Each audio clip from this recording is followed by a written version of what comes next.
It's Greg Tepper of Dave Campbell's Texas Football on TexasFootball.com. Here on the set of High School Scoreboard Live. I can point to the right area. High School Scoreboard Live, the Emmy Award-winning High School Scoreboard Live.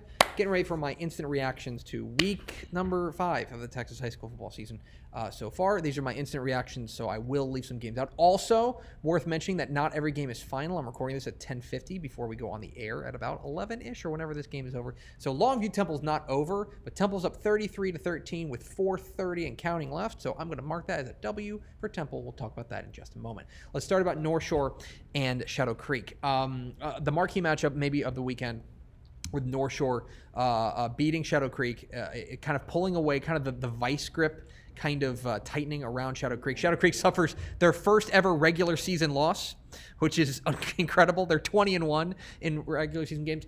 I'll say this. This is one of those games where I come out thinking positively about both teams. I think North Shore looks like the best team in 6A right now. Apologies to Duncanville, apologies to Allen, apologies to some other teams that are certainly going to be in the mix. Austin Westlake, who we'll get to in a moment.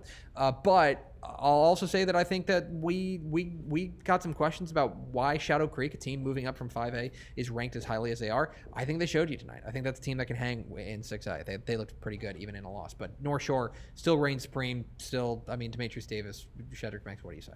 Okay. Denton Ryan over Arlington Martin. This was the first game of our Texas Football Days kickoff event at AT&T Stadium in Arlington. And whoa, yeah, Denton Ryan looked the part. They did not show any rust in the beginning. Denton Ryan looked fantastic. The defense was unbelievable in this game, just suffocating. And the playmakers that they have, Jatavian Sanders, etc., are just fantastic. Carthage over Gilmer. Big win for Carthage. They go and on the road and beat Gilmer by 4 touchdowns. And yeah, look, Carthage is the best team in 4A Division II. I don't know if that was really in doubt right now, or at least 4A Division II goes through them. So yeah, that's a signature win. Just the second time we've seen the Bulldogs this year, but they looked very, very sharp in their win. I'm going to mark Temple over Longview. In fact, Temple just returned what appears to be a fumble for another touchdown. Okay, so this game was really sloppy in the first half, and then Temple cleaned it up and Longview didn't, and that's the difference. I do think, look, I think Temple's a sleeper. I had some big questions. I described them kind of as a mystery box because there's a number of things we don't know about them, but this quarterback, Umberto, I'll get better, Arizmendi, he impressed me tonight. I thought he was very impressive, and so I like what Umberto Arizmendi brings, and the defense is flying.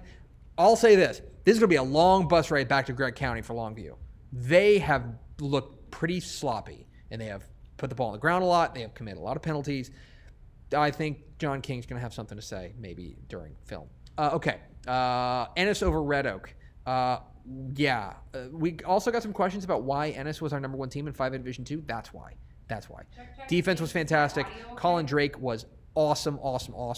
I believe they scored on their first 9 possessions of the game. Ennis is a awesome squad. Really looks good. Franklin beats Lexington, kind of going away. How about Franklin? After taking 2 early losses, they have bounced back in a big way. Defense was able to slow down what had been a white-hot Lexington attack. Franklin right back on track. Very good win for the Lions. Stephenville over Dumas. Stephenville, who lost 3 games in a row and then suddenly goes and beats a state-ranked Dumas team? Okay, I see Yellow Jackets. Good win for the Yellow Jackets to get back on track. Cedar Park beats Vandergrift, rather. Vintage Cedar Park. Defense and just enough offense. That looked great from the Black Rain defense. Cedar Park, a team to keep an eye on in 5A Division 1.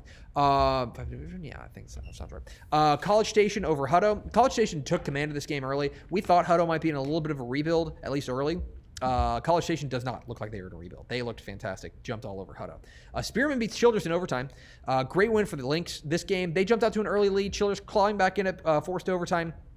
Great game. I believe the lights went out in the middle of overtime, but they were able to get them back on, and Spearman was able to seal the win. A great win for them. They remain undefeated, and a team certainly to keep an eye on as long as Brennan Thompson keeps cooking. Shiner over Flatonia. That's what happens when Shiner plays a 2A team, is that they just drub them. Flatonia is a good team, and Shiner just took them to the woodshed. Really impressed from Shiner. They're the number 1 team in 2A Division 1 for a reason. Biggest 6-man game of the night was Westbrook and Strawn.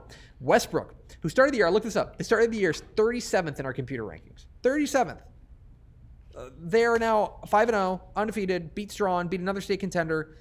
I mean, what do you say about the Wildcats? They have looked fantastic. Hunter Rich has been terrific. My goodness. Westbrook, one of the stories of 2020 so far. Denison, this was last night, but Denison beat Sherman in the Battle of the Axe. That's 8 straight for Denison. Sherman was in this game. I believe they were leading at halftime, but Denison just a little bit too much, overpowered them and kind of overwhelmed them in the second half. I know Sherman has a lot of guys who go both ways and play both offense and defense, and I wonder if that caught up with them late. But great win for Denison. They keep the Axe in Denison. Westlake beats Schertz Clemens going away. Hey, remember them, the 6A Division II state champs? They're back, and they look really, really good.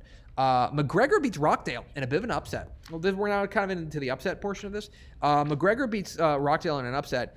A little worried about Rockdale now, but McGregor, great win for the Bulldogs. Really impressed by them.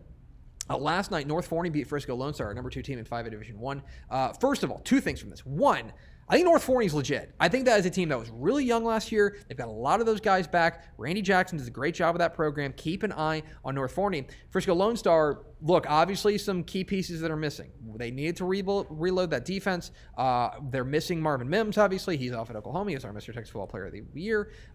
Maybe going to be a little bit of a rougher go. But, I trust Jeff Rayburn to get him back on track. But great win for North Forney early on. 2 kind of score lines of note. 1, Richmond Foster beats Lamar Consolidated 79-7. They seem very happy that Alvin Shadow Creek's in 6A. Foster is like flexing on them. Very impressed by the Falcons. And then finally, I want to mention Poth over Stockdale. Poth 54, Stockdale 0. That means that Poth has now outscored their opponents 302-14 this season. That seems good. Poth with the very, very, controversial, strategy of just beating the tar out of everyone they play. They're going to do 14. The Pirates remain undefeated. Okay, that's it. Tune in to High School Scoreboard live on Fox Sports Southwest, and of course, check out TexasFootball.com for all things Texas high school football. I love you. Bye.